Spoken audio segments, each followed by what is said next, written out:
Madoché. On dit, je pensais que tu étais un pasteur. Je ne suis pas forcément, je ne suis pas pasteur. Pour connaître la parole de Dieu, on n'a pas besoin d'être pasteur. On doit être disciple du Seigneur Jésus. On n'a pas besoin d'être pasteur pour être forcément intime à Jésus. Toute personne qui croit au Seigneur Jésus peut être intime avec le Seigneur. Même un pianiste peut faire ce qu'un pasteur ne peut pas faire. Tout dépend de la soif et de l'intimité avec le Seigneur. Est-ce que vous êtes avec moi ici? Nous tous ici, on est venus pour qui? Voilà, donc là, chacun doit se battre pour chercher Jésus. Chacun doit se battre pour être intime à Jésus. Plus tu es intime à Jésus, si le pasteur est derrière toi, il va rester derrière toi. Oui, oui. Il va rester derrière son fidèle. Parce que son fidèle est venu chercher Jésus. Chacun court pour grandir en Jésus-Christ. Chacun court pour aller loin, en profondeur avec le Seigneur Jésus-Christ. La seule grâce là, c'est que le Seigneur a sanctifié le pasteur pour vous enseigner la parole de Dieu. Sinon, dans le domaine de la croissance, vous pouvez aller loin. En tout cas, si vous aimez le Seigneur, vous pouvez même dépasser le pasteur.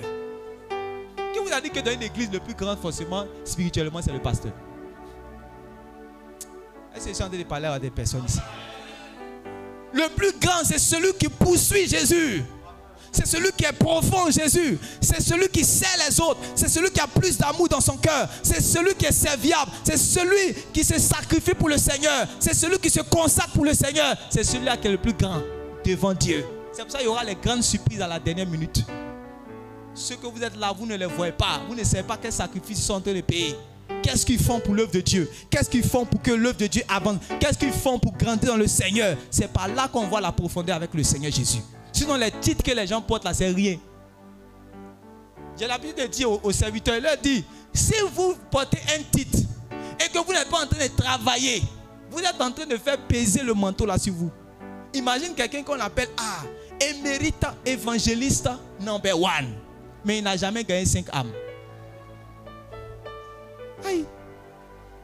Évangélique éméritus number 1 premier. L'aigle, le voyant prophète, mais il n'a jamais fait quelque chose qu'un prophète fait. Donc en réalité, ce n'est pas le titre là. C'est le travail que tu fais. C'est ça vraiment qui donne la valeur au titre. Et supposons qu'il y a un ici, lui s'appelle prophète Chris Esmel. Et lui qui est ici s'appelle Chris Esmel. Maintenant, prophète Chris Esmel, il ne fait pas ce qu'un prophète fait. Il n'exhorte pas le peuple. Il ne voit pas les choses pour prévenir. Il ne prophétise pas. Il ne donne pas de paroles de connaissance. Il n'enseigne pas. Mais lui, il s'appelle prophète Chris Esmel. Mais lui qui est là, il s'appelle Chris Esmel seulement. Mais lui, il exhorte le peuple. Il prophétise. Il avertit le peuple.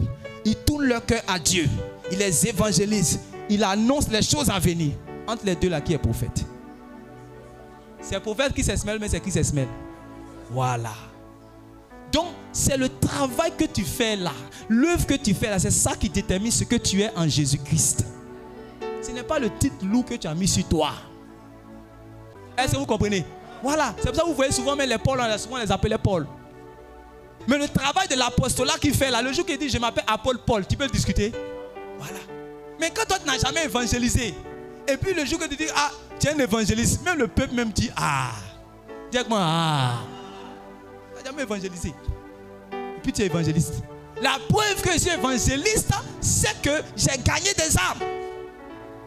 Est-ce que vous êtes avec moi? La preuve que je suis pasteur, c'est que je perds les brebis.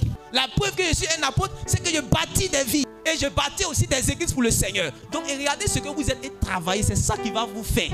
Dis à ton frère, c'est ça qui va te faire.